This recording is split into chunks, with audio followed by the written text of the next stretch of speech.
Hello friends, कैसे आप सभी लोग। मैं लालजीत यादव एक बार फिर से आप सभी का अपने यूट्यूब चैनल कीर्तिमान एकेडमी पर बहुत स्वागत करता हूं। और फ्रेंड्स, ये उम्मीद करता हूं कि आप सारे लोग अच्छे होंगे, साथ ही ज़ोर शोर से आप लोग तैयारी कर रहे होंगे। क्यों भाई, यही ना?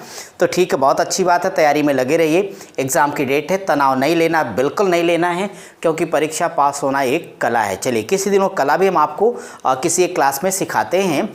आप सबके लिए आज मैं एक नया टॉपिक लेकर के आ रहा हूँ फ्रेंड्स, और वो टॉपिक आपके लिए होगा मेंस्ट्रुएशन से जुड़ा हुआ, यानी क्षेत्रमिति से। अगर यहाँ पे मैं मेंस्ट्रुएशन या क्षेत्रमिति के बारे में आप सब लोगों के साथ डिस्कस करूँगा, तो आपको बताऊँ कि आज मैं शुरुआत जो करूँगा इसका 2D यानी 2 डायमेंशनल डायग्राम क्या होगा, 3D, फिर घनाभ घन गोला बेलन शंकु, इसके बारे में हम आपको इन्फॉर्मेशन देंगे, साथ ही साथ सवाल पढ़ाएंगे। और ये चैप्टर कंप्लीट होगा, फिर हम आपको ज्योमेट्री में काफ़ी डिटेल्स सारी बातें बताएंगे। तो हमने यहाँ पे सीक्वेंस लिया, चूँकि आपका क्षेत्रफल तथा परिमाप वाले क्वेश्चन ज़्यादा आने, तो पहले वहाँ से सवाल करेंगे, फिर हम घनाभ घन पे आएंगे, फिर ज्योमेट्री वाले सेक्शन पे आएंगे, फिर ऐसे करके हम एक एक चीज़ को कंप्लीट करेंगे। ठीक है, अब देखो इसमें हमारे पढ़ाने की रणनीति क्या होगी, किस तरीके से हम लोग इस चैप्टर को करेंगे। चूँकि आप सबों को पता है कि ये सब चीज़ें आप बचपन से पढ़े हुए होते हैं, लेकिन कहीं कहीं आप असहज फील करते हैं, तो इस नाते मैं इसमें बहुत प्यारे प्यारे तरीके आपको सिखाऊंगा। लेकिन उसके लिए पहली आवश्यकता है कि आपका बेसिक बिल्कुल क्लियर होना चाहिए, और बेसिक बिल्कुल क्लियर इस नाते इसकी एक भी क्लास मिस मत करिएगा। किसी कारणवश किसी की मिस हो जाएगी तो आराम से पिछली क्लास को देख के तभी अगली क्लास देखेगा, और ये पूरी वीडियो को देखना रहेगा आपको।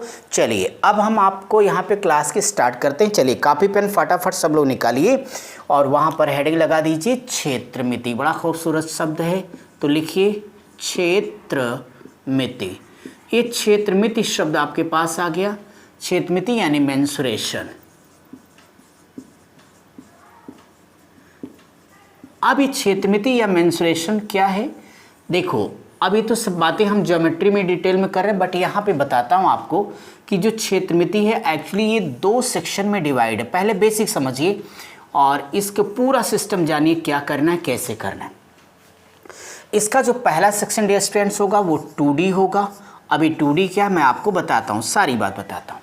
इसके दूसरे सेक्शन में मैं आपके साथ डिस्कस करूँगा 3D क्या होगा। ठीक है, बहुत मज़ा आएगा आपको। यहाँ 2D की जब बात करूँगा माय डियर स्टूडेंट, तो इसका मतलब मैं बात कर रहा हूँ एक लंबाई की और एक बात कर रहा हूँ यहाँ पे चौड़ाई की। तो लंबाई और चौड़ाई यानी यहाँ 2D का मतलब है 2 डायमेंशनल डायग्राम, यानी इसे कह सकते हैं कि ये 2 आयामी आकृतियाँ। तो यहाँ पर हम 2 आयामी आकृतियों से मेरा मतलब है एक लंबाई और एक चौड़ाई जिसमें होती है उसका अध्ययन करूँगा। 3D का मतलब डियर स्टूडेंट्स 3 डायमेंशनल डायग्राम है, तो इसे आप लोग लिख लीजिएगा त्रिआयामी आकृतियाँ। ठीक है भाई, आराम आराम से चलो सब लोग। तो त्रिआयामी आकृतियाँ ये हमारा सेकंड सेक्शन होगा। इसका अर्थ ये है कि हम इसमें बात करेंगे लंबाई, चौड़ाई, साथ ही साथ ऊंचाई या गहराई की। अब आपको पहले मैं बता दूं यहाँ हम क्या क्या पढ़ने वाले, यहाँ क्या क्या। यह एक चैप्टर है, ये दूसरा चैप्टर है। चैप्टर का नाम क्या है मैं यहाँ लिखता हूँ। एक्चुअली इसका मतलब होगा कि 2D के अंतर्गत हम जो अध्ययन करेंगे वह होगा एरिया एंड पेरीमीटर का। एरिया एंड पेरीमीटर, अर्थात यहाँ पर जो अध्ययन होगा वह होगा क्षेत्रफल तथा परिमाप का। ठीक है, चलो लिखते चलना साथ साथ। तो इसमें हम बात करेंगे आप सभी से क्षेत्रफल तथा परिमाप का। यहाँ पर हम क्या बात करेंगे, यहाँ पे डिस्टेंस 3D, यानी यहाँ पर हम बात करेंगे सरफेस एरिया एंड वॉल्यूम का। Surface area and volume, surface area and volume, इसका मतलब हिंदी में होगा पृष्ठ क्षेत्रफल तथा आयतन। ठीक, ओके। अब यहाँ पे एक बात मैं आपको बता दूं कि इस वाले टॉपिक के अंतर्गत हम कौन कौन से चैप्टर पढ़ने वाले, जरा वो बताएं कौन कौन से हमारे टॉपिक होंगे। तो 2D के अंतर्गत अभी मैं सब कुछ बताता हूँ कि एरिया क्या, पेरीमीटर क्या, सारा बेसिक बताऊँगा। और बड़े इत्मीनान धैर्य के साथ आप लोग एक एक चीज़ को अच्छे से समझ लेना, आपका कॉन्सेप्ट क्लियर रहेगा। फिर हर सवाल चाहे आसान आएगा चाहे टफ आएगा, सब आप लोग लगा ले जाओगे। तो यहाँ पर देखो जो हम अध्ययन करेंगे सबसे पहले फ्रेंड्स, तो पहली चीज़ मैं आप लोगों को सिखाऊंगा, सारे ट्रायंगल के बारे में बताऊंगा। यानी ये त्रिभुज क्या होगा, त्रिभुज या त्रिकोण यानी ट्रायंगल के बारे में आपको समझाऊंगा मैं। अब ट्रायंगल कौन कौन से अभी मैं सारा डिटेल समझाता हूँ। इसके बाद इसमें हम लोग अपना स्टडी करेंगे चतुर्भुजों के बारे में यानी क्वेड्रिलेटरल, 4 सरल रेखाओं से घिरी हुई आकृति के बारे में। और यहाँ पर जो अध्ययन होगा वो वृत्त यानी सर्कल के बारे में होगा। सो हमने एक नॉर्मल सी बात की कि हम यहाँ पे अध्ययन करने वाले हैं किसका, ट्रायंगल का। हम यहाँ पे इनका एरिया पेरीमीटर जो भी है, हम यहाँ पे चतुर्भुजों के बारे में बात करेंगे, सारे उनके प्रकार के बारे में डिस्कस करूँगा कि वो क्या होने वाले हैं, चलिए उनकी बात मैं करूँगा। फिर मैं ये सर्कल की बात करूँगा यानी हमारा ये वृत्त क्या होने वाला है। इस वाले सेक्शन में यानी इस पे हमारा जो फोकस रहेगा वो सभी का पेरीमीटर और सभी का एरिया, इनका विकर्ण, इनसे जुड़े हुए सारे प्रश्न, ये सारी चीज़ें होंगी। इस सेक्शन में हमारी रणनीति क्या होगी वो आप जान लीजिए कि जब हम आपको 2D की बात करेंगे पर डे, तो ये दोनों 2 चैप्टर है, ये भी एक डिटेल चैप्टर, थोड़ा बड़ा चैप्टर है। इन दोनों में से आप सभी लोगों के ज़्यादा क्वेश्चन यहाँ से आते, ये बात तो क्लियर है सबको। इसके बाद ये एक अलग चैप्टर केवल हम चर्चा कर रहे हैं, मेंसुरेशन 2 हिस्सों में बटा है इसलिए, बाकी ये चैप्टर हम आपको अलग से पढ़ाएंगे। बस आज हम यहाँ चर्चा कर लें, इसके बाद हम लोगों का सारा फोकस आपका क्षेत्रफल तथा परिमाप पर यानी इस वाले हिस्से में हो जाएगा। ठीक है, अब यहाँ देखो हमारी इसमें जो पढ़ने की स्ट्रैटेजी होगी या रणनीति होगी वो क्या होगी, हम आपको क्लियर बता दें कि यहाँ जो हमारी रणनीति होने वाली है, स्ट्रैटेजी होनी इस टॉपिक के अंतर्गत, इसको हमने 2-3 सेक्शन में तोड़ा। सबसे पहले इसके जितने बेसिक्स हैं यानी इसकी सारी बेसिक इन्फॉर्मेशन, सभी त्रिभुजों के बारे में, उनका क्षेत्रफल कैसे निकलेगा, उनका परिमाप कैसे निकलेगा, उनका विकर्ण कैसे निकलेगा, उनकी भुजाएं कैसे फाइंड करेंगे, वो फार्मूला क्या होगा, यानी सारी बेसिक्स बताएंगे। यह बेसिक बता देने के बाद अगले पॉइंट पर जब हम बढ़ेंगे तो प्रतिशतता पर आधारित जो प्रश्न होंगे, तो प्रतिशत पर आधारित प्रश्न, ये सारी बातें आप लिख लेना ताकि आपको ये घबराना ना पड़े कि सर ये वाला सवाल पढ़ाएंगे या नहीं। सब कुछ मैं पढ़ाऊंगा, आप जिस परीक्षा देने जा रहे हैं सारा आपका कंप्लीट होगा। बाकी डिटेल में पढ़ना तो उसके लिए हम अलग से आपसे मिलेंगे, उसकी कोई चिंता की बात नहीं है। इसमें जो अगला स्टेप होगा हमारा सिखाने का आपको, तीसरा, इसमें हो जाएगा आपके जो अच्छे प्रश्न हैं यानी थोड़ी सी टफ लेवल के सवाल, यानी यूँ कह लिया जाए जो कठिन प्रश्न हैं, अलग अलग बातों पर आधारित होंगे। नहीं, सेकंड पॉइंट में सूत्र पर आधारित प्रश्न कराऊंगा डायरेक्ट, तो डायरेक्ट फार्मूला, सूत्र पर आधारित प्रश्न हम यहाँ पर आपसे डिस्कस करेंगे। क्लियर है आपको ये बात। और इसके बाद जब हम चौथे स्टेप में इसके बढ़ेंगे तो वहाँ पर आपको जो टफ प्रश्न हैं अलग अलग लेवल के, तो थोड़ा कठिन प्रश्नों की चर्चा हो जाएगी। तो ये कैसे पढ़ना है समझ गए ना। सबसे पहले हम आपको इसके सारी बेसिक इन्फॉर्मेशन समझा रहे हैं, सब कुछ डिटेल बताएंगे। फिर परसेंटेज पर आधारित जितने इसके सवाल होने वो हम करा देंगे। फिर जो हमने बेसिक्स में ये फार्मूले कराए होंगे उन फार्मूलों के आधार पर यहाँ क्वेश्चन डिस्कस करेंगे।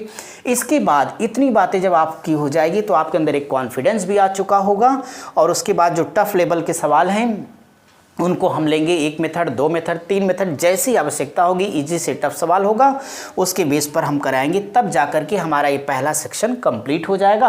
फिर जब प्रैक्टिस की बातें होंगी हम करेंगे, किसी को बहुत डिटेल करना तो उसकी अलग से क्लासेस होती हैं, वो हम सारी बातें आपके साथ कर लेंगे। ठीक है, तो अभी हमारा टॉपिक ये चलेगा। फिर भी इसमें थोड़ा सा हम आपको चर्चा कर दें कि हमें क्या करना है, कैसे पढ़ाएंगे, तो चैप्टर शुरू करेंगे तब बताएंगे क्या क्या पढ़ाएंगे, इतना हम बता के इसको छोड़ देते हैं। आज हम सारा फोकस इस पर करेंगे, तब तक आप सब उतारे रखिए। इसमें dear students surface area and volume के अंतर्गत हम जो पढ़ाएंगे आपको क्यूबाइड यानी घनाभ का अध्ययन करेंगे हम लोग। फिर हम लोग यहाँ पे क्यूब यानी घन के बारे में बात करेंगे। फिर हम लोग सिलेंडर यानी बेलन के बारे में बात करेंगे, रिक्त बेलन, गोली, कोस, वो सारी बातें बताऊँगा, बेलन। इसके बाद आगे जब बढ़ूँगा तो शंकु या फ्रस्ट्रम चिन्हक के बारे में बातें करूँगा।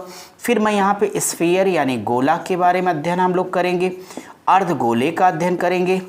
अर्धगोले के बाद गोली कोश का अध्ययन करेंगे। सारे के सारे जो चीज़ें हैं या फिर फ्रस्ट्रम या चिन्हक है इनका जो अध्ययन वो यहाँ पर होगा। ठीक है, तो आपको घबराने की आवश्यकता नहीं है, हम इस वाले सेक्शन में करेंगे। यह चैप्टर पूरा होने के बाद हम इस पे आ जाएंगे। ठीक, अब एक बात और, चैप्टर में आगे बढ़ने से पहले आप सबको इतना बता दूं कि 2 शब्द याद रखना अपने इस क्लास के अंदर। पहली बात तो ये है फ्रेंड्स कि कहीं पर भी अगर गलती से भी क्षेत्रफल शब्द लिखा होगा एरिया, तो एरिया की इकाई हमेशा यूज़ क्या करना है, वर्ग यूज़ करना। सुनाई दिया, वर्ग मीटर, वर्ग सेंटीमीटर, वर्ग डेसीमीटर, वर्ग हेक्टोमीटर, जो भी लिखा रहेगा।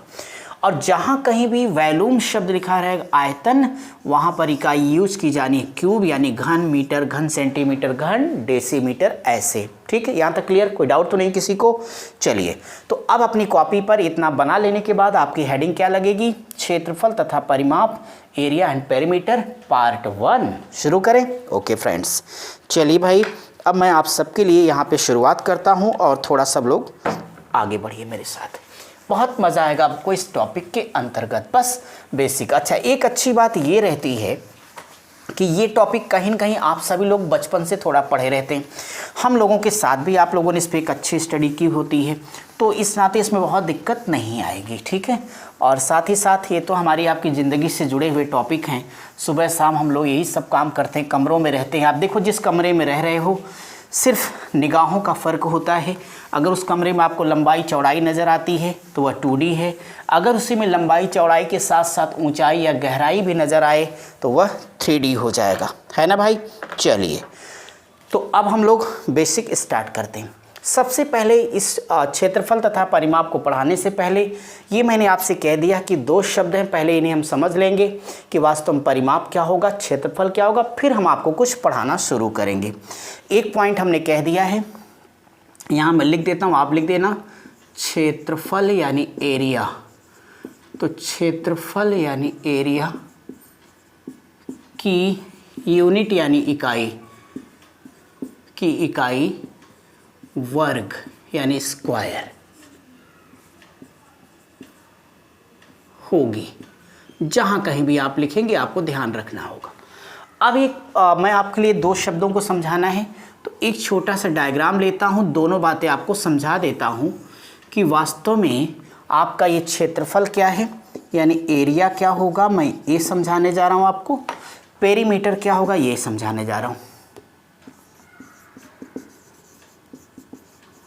दोनों परिभाषा समझ लो तो बहुत सारे फार्मूले, क्या कोई फार्मूला पेरीमीटर का तो नहीं ही याद करना पड़ेगा। देखिए कैसे, अगर यहाँ पे मैं बात करता हूँ, एक डायग्राम आप सबने देखा, अगर सबसे पहली बात करता हूँ कि भाई इसका पेरीमीटर कैसे होगा, तो पेरीमीटर के लिए अब ज़रा देखिए कि यह एक बाउंड्री है, मान लो कि यह A, B, C और D है। अच्छा कि आप सब लोग आ गए और कॉपी पर लेके भी बैठे रहिए, देखते रहिए, सब समझ में आएगा। अब आप देखें कि अगर इसका ये लेंथ है, लंबाई है, मैंने आयत बनाया है, तो ये भी लंबाई होगी, ये चौड़ाई, तो ये भी चौड़ाई होगी। अगर आप मेरे से पूछें पेरीमीटर, तो डियर स्टूडेंट आप सभी जानते हो कि पेरीमीटर को हिंदी में कहते हैं परिमाप, या किसी सवाल में परिमित लिखा भी मिलेगा तो घबराना नहीं है, परिमित या परिमाप। अब देखो, इसकी प्यारी सी परिभाषा मैं लिख देता हूँ, सबको समझ जाओगी। परिमित, परिमाप या पेरीमीटर का मतलब होता है सभी भुजाओं का योग। पूरी परिभाषा समतल, ज्यामितीय आकृति की सभी भुजाओं का योग, तो आप सिंपली समझ जाएं सभी भुजाओं का योग ही परिमित कहलाता। अब मैं बताऊं कि एक भी फार्मूला याद नहीं रहेगा तब भी मेरा विद्यार्थी प्रश्न का उत्तर देकर आएगा, ये मुझे पता है। कैसे? अब जैसे आप कह दें नहीं सर आप क्लियर करिए अपनी बात को, तो मैं कहता हूँ देखो यार बताता हूँ। आप क्या पूछ रहे हो? आपने कहा मैं आपसे पेरीमीटर पूछ रहा हूँ, तो देखो पहली लंबाई, दूसरी लंबाई, तीसरी, चौथी चौड़ाई, सब हमने जोड़ दिया। तो परिमाप के लिए हमने क्या किया, L B B, हमने क्या लिखा, सभी भुजाओं का योग। तो इसकी पहली भुजा हो गई, ये दूसरी हमने लिया, तीसरी हो गई, चौथी हो गई। परिमाप का यही मतलब होता है। अब आप इसे जोड़ोगे तो 2L + 2B बोलो आएगा, यहाँ से 2 कॉमन ले लीजिए तो ब्रैकेट में आपका L + B हो जाएगा। आप सभी जानते हो कि आयत के परिमाप का यही फार्मूला होता है, ठीक है। तो मैं इस वक्त क्या समझा रहा हूँ, परिमाप की परिभाषा आप सभी को बता रहा हूँ, समझ गए हैं क्या? जब भी कोई पूछेगा परिमित या परिमाप का मतलब तो आपका एक ही जवाब आएगा, सभी भुजाओं का योग। अब फार्मूला याद रहे ना रहे, त्रिभुज तो तीनों भुजाओं का योग, चतुर्भुज तो चारों भुजाओं का योग। अब इस सर्कल का निकालना वो हम अपने आप अलग से आपको सिखा देंगे। एक बात, परिमाप समझ में आ गया सबको? ओके। अब देखो, अगर आप कह दें एरिया, कई बार आप लोग हमें धमकाते नहीं, सर आइएगा हमारे एरिया में तो देखेंगे। तो ठीक है, जब हम आएंगे तब आएंगे, पहले आप हमारे एरिया में वो देखिए। तो एरिया का मतलब ये है फ्रेंड्स, किसी भी समतल आकृति की सभी सीमाओं या भुजाओं द्वारा घिरा हुआ क्षेत्र या तल। ये है क्षेत्र या तल। वास्तव में क्षेत्र या तल, ये जो डॉट डॉट आपने सारा देखा ना, शेडेड एरिया, इसे ही कहते हैं क्षेत्रफल। तो एरिया में लिख देना कि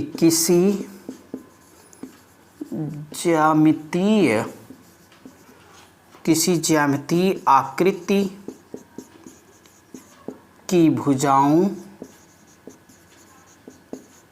या सीमाओं द्वारा घिरा क्षेत्र, क्या कहलाएगा? क्षेत्रफल कहलाएगा। क्या दोनों शब्द सबको क्लियर हो गए भाई? तो आपका परिमाप सभी भुजाओं का योग, क्षेत्रफल हो गया कि ये जो आपका अंदर वाला पूरा हिस्सा ये आपका क्षेत्रफल कहलाएगा। अब जहाँ आएगा इन दोनों शब्दों को समझिएगा। मैं इसे मिटा करके अब आगे लेके चलता हूँ आपको, ताकि मैं आपको अपनी अगली बातें समझा पाऊँ। ठीक है, चलिए देखिए, अब आगे आप लोग हेडिंग लगा दीजिएगा, मैं सीधे टॉपिक पर आ जाऊंगा। बाकी जब हम ज्योमेट्री पढ़ाएंगे, बिंदु क्या, रेखा क्या, कोण कैसे बनेंगे, संगत कोण क्या होगा आपका, और साथ ही साथ आपके सारी जितनी भुजाएं होंगी, सारी थ्योरम होंगी, उस सब समझाऊंगा। बट वो ज्योमेट्री का सेक्शन है, ठीक है। तो इस नाते हम क्षेत्रफल पर सिर्फ काम की बातें ही करते हुए आगे बढ़ेंगे, और बाकी इसका पूरा डिटेल ज्यामिति पढ़ाते समय चूँकि वही आवश्यकता होगी। तो सबसे पहले आप लोग हेडिंग लगाइए, ट्रायंगल यानी त्रिभुज। यहाँ हेडिंग दो, अब त्रिभुज के बारे में जानो आप। तो त्रिभुज यानी ट्रायंगल,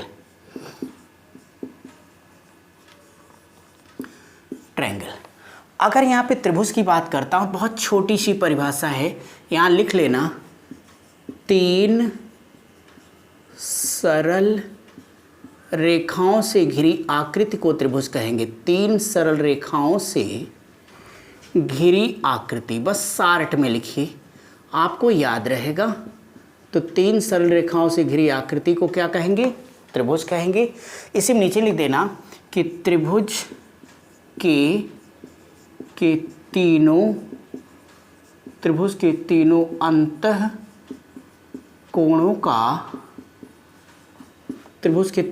कोणों का योग बराबर 180 डिग्री होगा। ठीक, अब आपको पता है कि ये सब चीज़ें कैसे हुआ नहीं हुआ, सब ज्योमेट्री में चर्चा करेंगे। 180 कैसे आ गया, वो सारी बात होंगी। अब यहाँ पे मैं बताऊँ कि त्रिभुज के बारे में आपने ले लिया, सीधे मैं चाहूँगा कि त्रिभुजों के लिए अब जो हमें बेसिक तौर पे यहाँ त्रिभुज पढ़ने हैं, उनमें से मैं पहला लेता हूँ आप सबके लिए। सीधे लगाओ, विषम बाहु त्रिभुज। विषम बाहु त्रिभुज ऐसे मैं बना देता हूँ, स्केलेन ट्रायंगल, स्केलेन, तो ये हो जाएगा SCALEN, ट्रायंगल, TRIANGLE।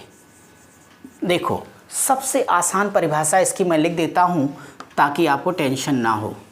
तीनों भुजाएं असमान, और कुछ लिखो ही मत।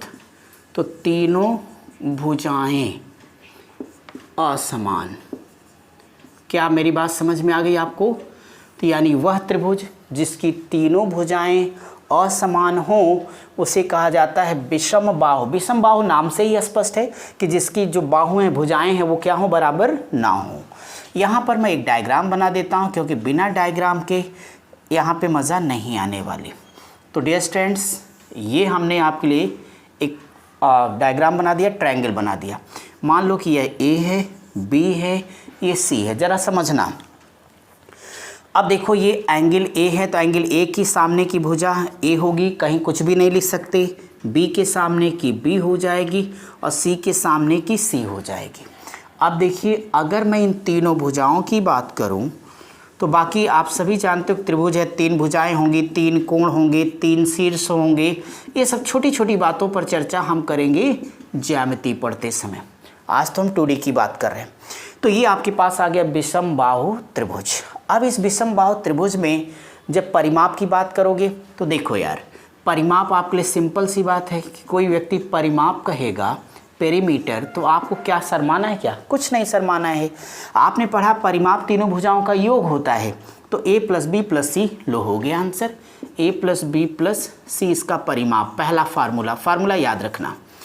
इसका जो सबसे फेमस फार्मूला जिसका हमें ज़्यादा प्रयोग करना है वो एरिया है, त्रिभुज एरिया।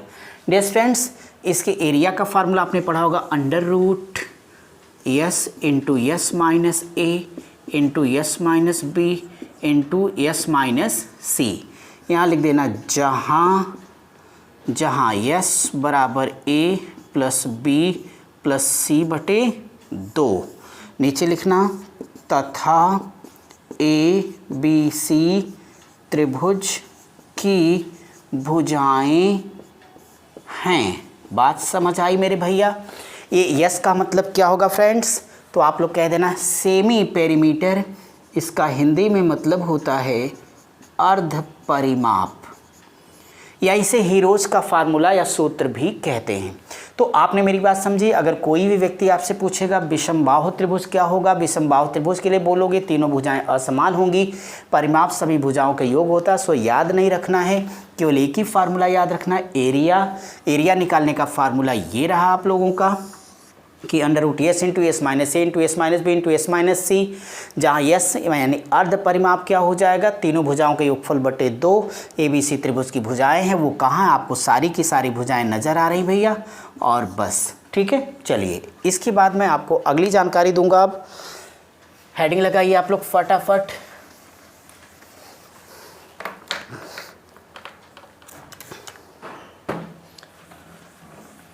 आप लोग इसके बाद में तुरंत कॉपी पे लिखिए समद्विबाहु त्रिभुज। ठीक है, ये समद्विबाहु त्रिभुज क्या होगा आपके लिए? आइसोस्केलेस ट्रायंगल होगा, यानी जिसकी दो भुजाएं आपस में बराबर होंगी, तो दो कोणों का मान भी आपस में बराबर होता है, उसे ही समद्विबाहु त्रिभुज कहा जाता है। ठीक है, देखिए तो हेडिंग दीजिए कॉपी पर आप लोग। अगला है समद्विबाहु, जिसकी दो भुजाएं बराबर हो, तो समद्विबाहु त्रिभुज हो गया। यानी अगर हम समद्विबाहु त्रिभुज की बातें करेंगे तो इसे आप समझेंगे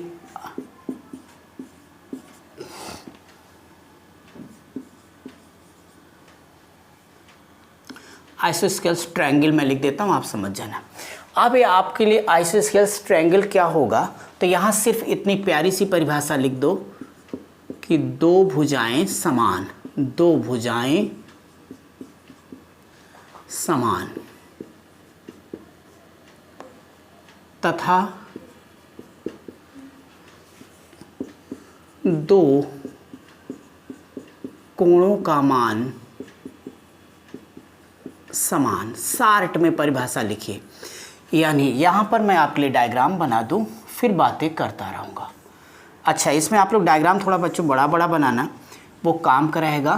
तो ABC हो गया। ये मैं आपको बता रहा हूँ कि आपका ये समद्विबाहु त्रिभुज क्या होता है। समद्विबाहु, देखो शब्द ये है द्विबाहु, जिसकी दो भुजाएं आपस में बराबर हों।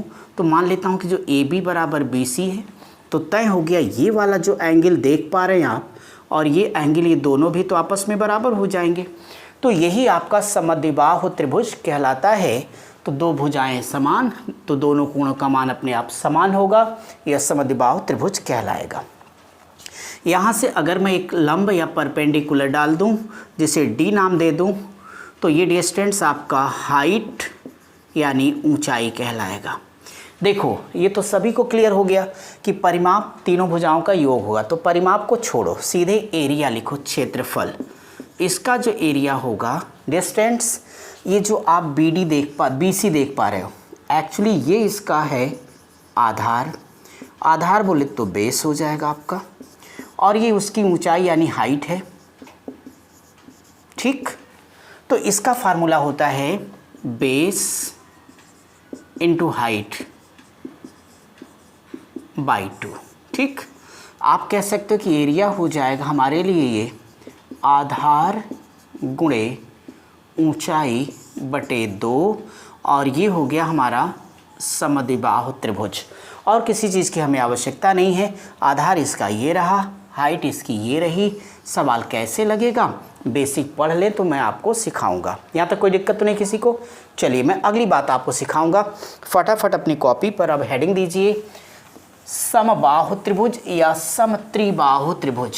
देखो भाई, जब कोई बात आपसे करेगा कि समबाहु त्रिभुज क्या होगा, तो आप एक लाइन की परिभाषा बोलिएगा कि ऐसा त्रिभुज जिसकी तीनों भुजाएं आपस में बराबर हों उसे ही कहा जाता है समबाहु त्रिभुज। चलिए भाई, तो यहाँ फटाफट हेडिंग दीजिएगा, समबाहु या ऑब्लिक लिख देना समत्रिबाहु त्रिभुज, समबाहु या समत्रिबाहु त्रिभुज।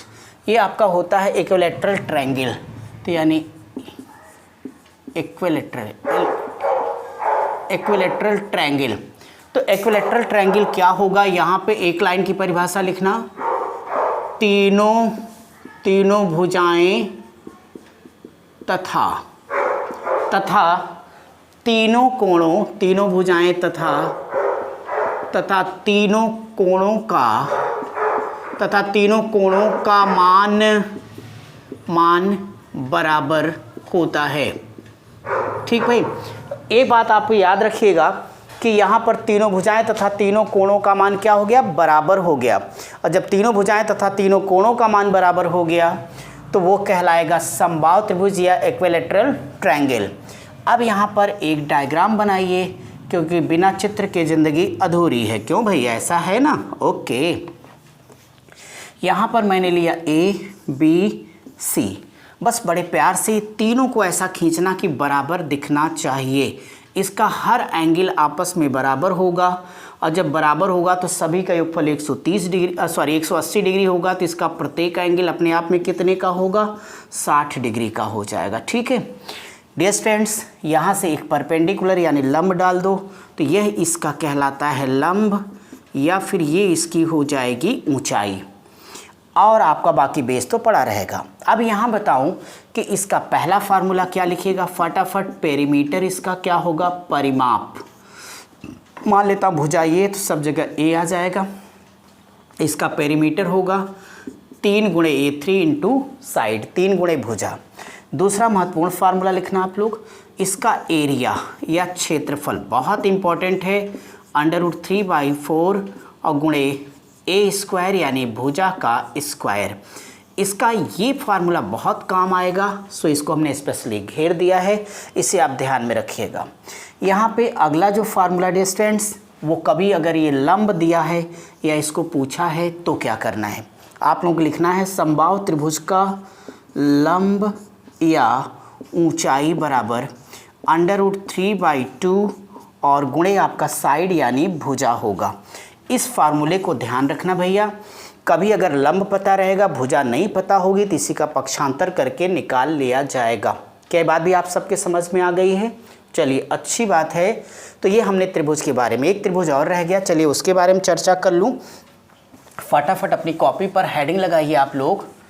हेडिंग आपको देना है समकोण त्रिभुज। समकोण तो आपको पता है कितना फेमस है ये, तो चलिए ज़रा समकोण के बारे में हम आपको जानकारी दे दें।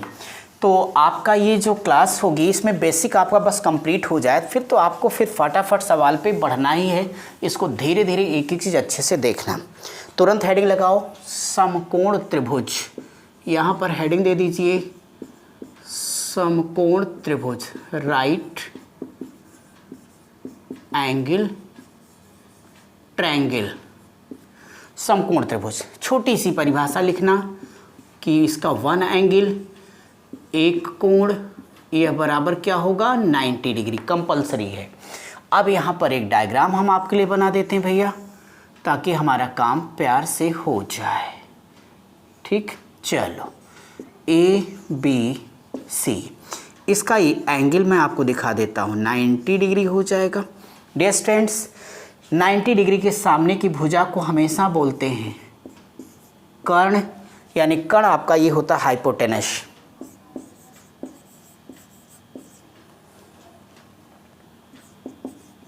तो TEN हो जाएगा USA, हाइपोटेनस।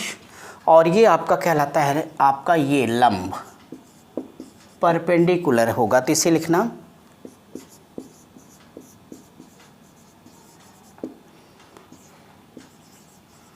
परपेंडिकुलर। बाकी आपका बेस यानी आधार हो जाएगा। यहाँ पर 2-3 छोटे छोटे पॉइंट्स है वो ध्यान रखना बच्चों। एक तो यहीं पे थोड़ा सा जब पाइथागोरस की प्रमेय जब चैप्टर पढ़ाऊंगा तो डिटेल में चर्चा करूंगा, यहाँ मैं लिख देता हूँ बस। तो आप लोग यहाँ पे थोड़ा सा पाइथागोरस प्रमेय लिख लो, चूँकि पूरी ट्रिग्नोमेट्री पूरी ज्योमेट्री में बहुत लंबा रोल है पाइथागोरस और समकोण त्रिभुज का। तो यहाँ हेडिंग दे दो पाइथागोरस, नाम सुना होगा इनका, तो पाइथागोरस की प्रमेय, पाइथागोरस की प्रमेय। तो यहाँ से देखो ये आपने क्या पढ़ा है कि ये होती है कर्ण का वर्ग बराबर लंब का वर्ग प्लस आधार का वर्ग, बोलो यही होता है ना, ठीक है। अब इसको मैं फार्मूले की शक्ल डियर स्टूडेंट्स दे देता हूँ, तो AC स्क्वायर। बाकी आपको मैं सिखाऊंगा कि 90 डिग्री के सामने की भुजा को हमेशा कर्ण कहेंगे, और साथ ही साथ याद रखना जिस एंगल इसकी बात करेगा तो इसका लंब ये हो जाएगा, इसकी बात करेगा तो लंब ये होगा। सवाल पढ़ाते समय बताऊंगा, ज्योमेट्री में बताऊंगा। अभी आपने सुन लिया 90 डिग्री के सामने की भुजा हमेशा कर्ण कहलाएगी, किसी भी एंगल के सामने की भुजा हमेशा लंब होती है। ओके, अब यहाँ से देखो फार्मूला डेवलप करूँगा। तो पहला फार्मूला, अगर ये मेरे को AC फाइंड करना है, ठीक, तो यहाँ हो जाएगा AC बराबर, अब अंडर रूट लगेगा, तो AC बराबर अंडर रूट क्या हो जाएगा बोलिए, AB का स्क्वायर और प्लस हो जाएगा BC स्क्वायर। एग्री हैं सब लोग। अगर मान लीजिए कभी आपको AB निकालना पड़ा तो AB बराबर अंडर रूट क्या हो जाएगा, ये AC का स्क्वायर माइनस BC का स्क्वायर। मान लो कभी आप सबको BC ही निकालना पड़ गया तो ये होगा अंडर रूट AC का स्क्वायर और माइनस AB स्क्वायर। यहाँ तक कोई डाउट तो नहीं। सबसे महत्वपूर्ण बात इसके बाद आ गई कि इसका जो एरिया होगा समकोण त्रिभुज का वह होता 1/2 इंटू बेस इंटू परपेंडिकुलर। तो बेस इंटू परपेंडिकुलर यानी आप कह सकते हैं कि ये होता हमारे लिए 1/2 गुणे आधार और गुणे क्या होगा, लंब। इसे आप लोग अवश्य याद रखिएगा, ये फार्मूला हो गया, ठीक है। यहाँ तो कोई डाउट तो नहीं आप सब लोगों को, अच्छी बात है। चलिए, आज ये पहली क्लास थी आपकी मेंसुरेशन की, इस नाते थोड़ा हम लोगों ने कम ही पढ़ा है, कम से कम इसमें बेसिक बातें हम क्या पढ़ेंगे ये हमने सीख लिया है, और साथ ही साथ हमने त्रिभुजों के बारे में आपको बताया है इसमें। अब हम आपसे अगली क्लास में मिलेंगे जिसमें चतुर्भुज और साथ ही साथ सारे सर्किल के बारे में बताएंगे और निश्चित तौर पे सवाल लगाना भी शुरू करेंगे। तब तक आप सब पढ़ते रहिए, स्वस्थ रहिए, मस्त रहिए। Thank you.